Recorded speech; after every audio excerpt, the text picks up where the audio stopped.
Ден по почетокот на судењето за големата трагедија во Кочани, утрово нови апсења на полицијата со лица поврзани со катастрофалниот пожар.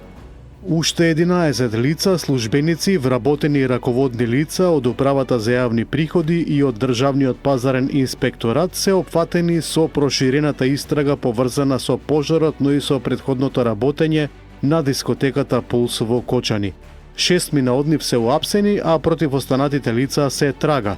Осомничените се теретат за разни кривични дела, од злоупотреба на службена положба, примање подкуп до фалсификување исправи.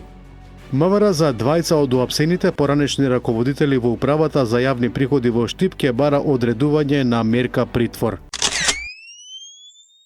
Власта веќе подолг период насочено работи и вложува со цел да се подобри здравствениот систем во Македонија. Премиерот Христијан Мицкоски денеска истакна дека ќе се вложува уште многу пати повеќе од ова што сега се прави, бидејќи како што потенцира, за жал многу малку е направено во минатото. Тој посети Универзитетската клиника за хируршки болести Свети Наум Охридски Скопје, каде што беа промовирани нов апарат за магнетна резонанца и лапароскопски столбови. Како влада сериозно се зафативме со овој проблем, ќе има сериозни реформи и структурни, но и квалитативни, и убеден сум дека за неколку години од денеска ќе имаме комплетно нова представа во здравството. Одвојуваме за здравството повеќе од 1 милиарда евра, нешто што досега никогаш не било ни приближно направено. Да речеме, само во годината за време на ковидот таа бројка била некаде околу 500 до 550 милиони евра, изјави Мицкоски. Многу брзо од денеска, најави тој, секој еден граѓанин ќе може да почувствува дека јавното здравство нуди услуги кои што се конкурентни и квалитетни. Долго очекуваното судење за пожарот во дискотеката Пулс во Кочани, во кој загинаа 63 лица, конечно почна. Судијката која го води овој тежок случај вети дека ќе се дојде до правдата. Таа вчера истакна дека не се знае колку ќе трае судењето, вели може 5 месеци или 5 години. Роднините на загинатите млади луѓе, а јавноста бараат да нема разлекување на судењето. Таа стара и лоша пракса судењата да траат со години и години, овој пат мора да се премавне. Уште првиот ден имаше обид на некои адвокати да се одложи рочиштето, но тоа беше одбиено од судот. Судот најави дека за секое непотребно одлагање ќе следува санкција, а во таа насока сите лекарски уверенија за отсуство ќе бидат строго проверувани. Овој пат во процесот има втор судија, а има и резервен поротник. Обвинителскиот тим е составен од 15 обвинители. Сето тоа треба да гарантира транспарентна и брза судска постапка. Главната одговорност за тоа ја има судот, оти тој треба да ја определува динамиката на судењето. Инаку вчера во воведните зборови обвинителот нагласи дека доказите ќе покажат оти дискотеката Пулс бил смртоносна стапица уште од самиот почеток и дека никулците на оваа невидена катастрофа биле одамна изникнати, а опасноста која демнела со години никој од обвинетите не сакал да ја погледне. Па сега што е можно побрзо, јавноста треба да ја погледне правдата за сето тоа. По локалните избори некако го снема Али Ахмети во јавноста. Уште ли ги сумира изборните резултати или пак е зафатен со броење на тоа колку соработници и коалициони партнери го напуштаат, а и во неговата дуи се некако тивки. И партијата и незиниот лидер откако не успеа да добијат ниту едно поголемо градоначалничко место на локалните избори, а во директната борба за Кичево изгуби од ВМРО-ДПМН, сега добиваат нови удари. Ги напушти коалициониот партнер Зиедин Села. Претходно ги откачи и Мендух Тачи и ДПА. Од функциите во ДУИ се повлече и поранешниот министер Кренер Лога. Од ДУИ се дистанцира и неколку помали партии на малцинските заедници во Македонија. По ова во јавноста се поставува прашањето: ќе има ли нови заминувања и зошто многумина бегаат од Али Ахмети и ДУИ? Можеби затоа што не помина нивната приказна дека иако се втора година во опозиција, еве само што не влегле во власта.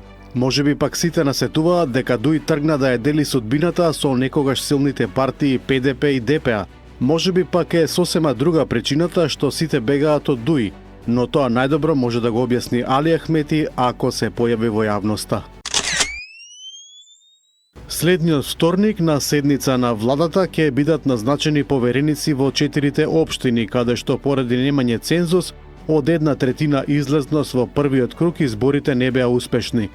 Во Гостивар, Центар Жупа, Врапчиште и Маврово и Ростуше изборите ќе се повторат на почетокот на следната година.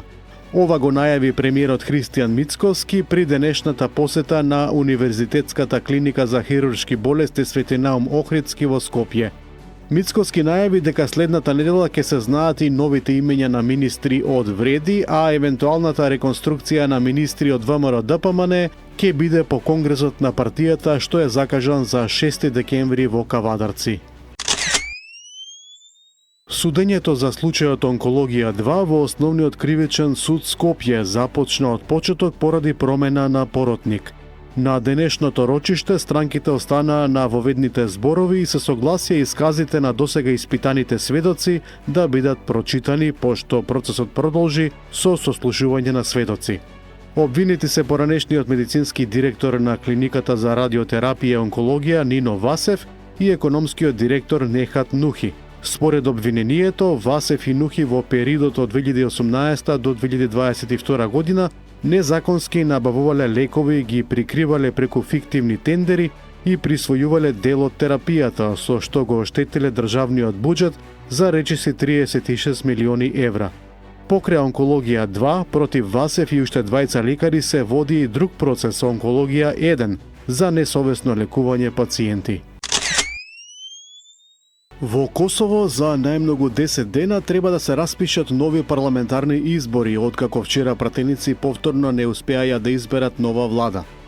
Кандидатот за премиер од владеачката партија Самоопределување доби само 56 гласови во 120 члени од парламент. Ова е голем удар за владеачката партија на досегашниот премиер Албин Курти, откако пред непол месец на локалните избори ги изгуби повеќето од поголемите градови во Косово. Во соседна Грција се воведуваат 3 нови дигитални алатки насочени кон ставање крај на продажбата на тутун и алкохолни производи на малолетници. Целта е поефикасно спроведување на законот донесен минатиот јули, со кој се воведува барања за проверка на возраста и строги казни за прекршителите. Според новиот закон, компаниите што продаваат или служат алкохол и тутун на малолетници се соочуваат со казни од 500 до 10.000 евра. Тие исто така може да ги изгубат своите деловни лиценци привремено за прв прекршок и трајно ако го повторат. Инаку една од алатките е безбедна апликација за проверка на возраста на клиентот во физичките продавници. Во 3 одвоени случаи во морскиот дел јужно од грчкиот остров Крит утрово биле спасени вкупно 107 мигранти, кои се пренесувале со 3 чамци и сите безбедно биле пренесени на пристаниште. Во првите 2 случаи 30 и 35 лица биле спасени од бродови што пловеле во близина, едниот под турско, другиот под германско знаме. Во третиот случај интервенирал спасувачки брод на крајбрежната служба за спасување на 42 мигранти. Американски и руски дипломати тивко составиле нов план за завршување на војната во Украина. Според Financial Times и Reuters, планот предвидувал Киев да се откаже од дел од територијата и да ја намали својата војска. Axios прв објави за постоењето на документот од 28 точки, за кој тврди дека е инспириран од претходниот план на Трамп за завршување на војната во Газа. Белата куќа не одговори на барањата за коментар. Претседателот Володомир Зеленски претходно ги нарече овие услови неприфатливи. Американскиот претседател Доналд Трамп на неговата социјална мрежа напиша дека комунистичкиот градоначалник на Њујорк, Зохран Мамдани, побарал средба и дека се согласил да го прими утре во Белата куќа. Одржувањето на средбата е потврдена и од кабинетот на градоначалникот. 34-годишниот Мамдани, кој се опишува себе си како демократски социјалист, стана првиот муслимански градоначалник на Њујорк и најмладата личност што ја извршува оваа функција во последните 100 години. Индонезиските власти евакуираа повеќе од 900 луѓе по ерупцијата на вулканот Семереу на островот Јава. Вулканот вчера еруптираше, испуштајќи огромни облаци од пепел и сфрлајќи лава и камења 13 километри низ падините. Последната голема ерупција на Семру беше во декември 2021 година, кога загинаа најмалку 51 лице, а околните села беа покриени со пепел.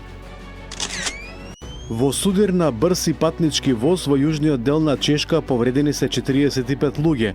од кои 5 се здобиле со тешки повреди. Во болница се примени 5 потешко повредени лица, изјави портпаролката на болницата во Чешке Будијовеце. Се уште е непозната причината за судирот помеѓу двата патнички воза на пругата Чешке Будијовице-Плзен. Железничкиот сообраќај е во прекин, а на местото на несреќата има 8 спасувачки екипи.